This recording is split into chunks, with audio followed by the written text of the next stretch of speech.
الوصفة هذه للمخبوصات بالبيت هالأيام دا ينظفن وفرشن وطلعن اللبس الشتوي ويضمن الصيفي. تعالوا وياي خلينا نسوي تبسي دجاج بالليمون، الطعم خطير. الوصفة كلش سهلة وسريعة.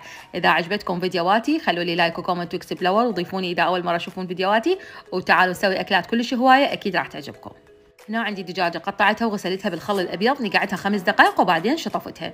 خليتها بالتبسي مالتي وقطعت عليها بوتيتا وبصل. هذا التبسي سريع جدا، ما يحتاج لا قلي ولا شوي ولا أي شيء. مجرد ما نصف الخضار مالتنا أو البوتيتا والبصل بس، ما يحتاج أكثر من هذه الخضار. قطعت البوتيتا زقزاق بهذا الشكل، وقطعت البصل وخليتها على الدجاج. طبعا اي زفاره ما بيها، مو لانه احنا ما حمسنا الدجاج، بس لانه احنا غسلناه بالخل الابيض.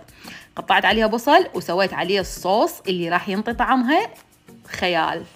شنو الصوص مالتها؟ 3 ليمونات عصير، 3 ليمونات او 4، يعني كل ما تكثرون بالليمون كل ما يصير الطعم حامض وطيب. زيت عادي او زيت زيتون، ونخلي عليه ملح وفلفل وكاري. نخلطهم تمام ونخلي عليهم تمر هند. اذا توفر عندكم تمر هند يعني هو اختياري، بس اني شفته طيب. اني نسيت ما خليته بالصوص، بعدين خليته على الدجاج والبوتيتا اللي مقطعتها والبصل.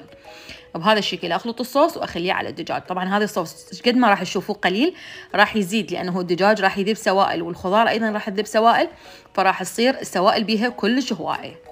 بهذا الشكل اني شوفوا هنا اني خليت التمر هند لانه ذكرته بالنهايه. بعدين أسلفنها وأدخلها للفرن حامي مسبقا على حرارة 200 من الجهتين، من فوق ومن جوا. هذا الدجاج راح يستوي بالبخار ويحافظ على نكهته إيش قد ما تتصورون ويصير طيب.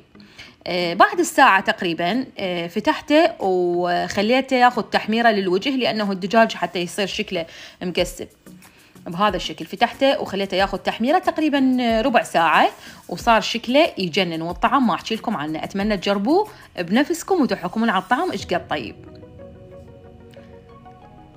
وهذا هو تبسينه، واكيد قدمته ويا التمن العنبر الابيض.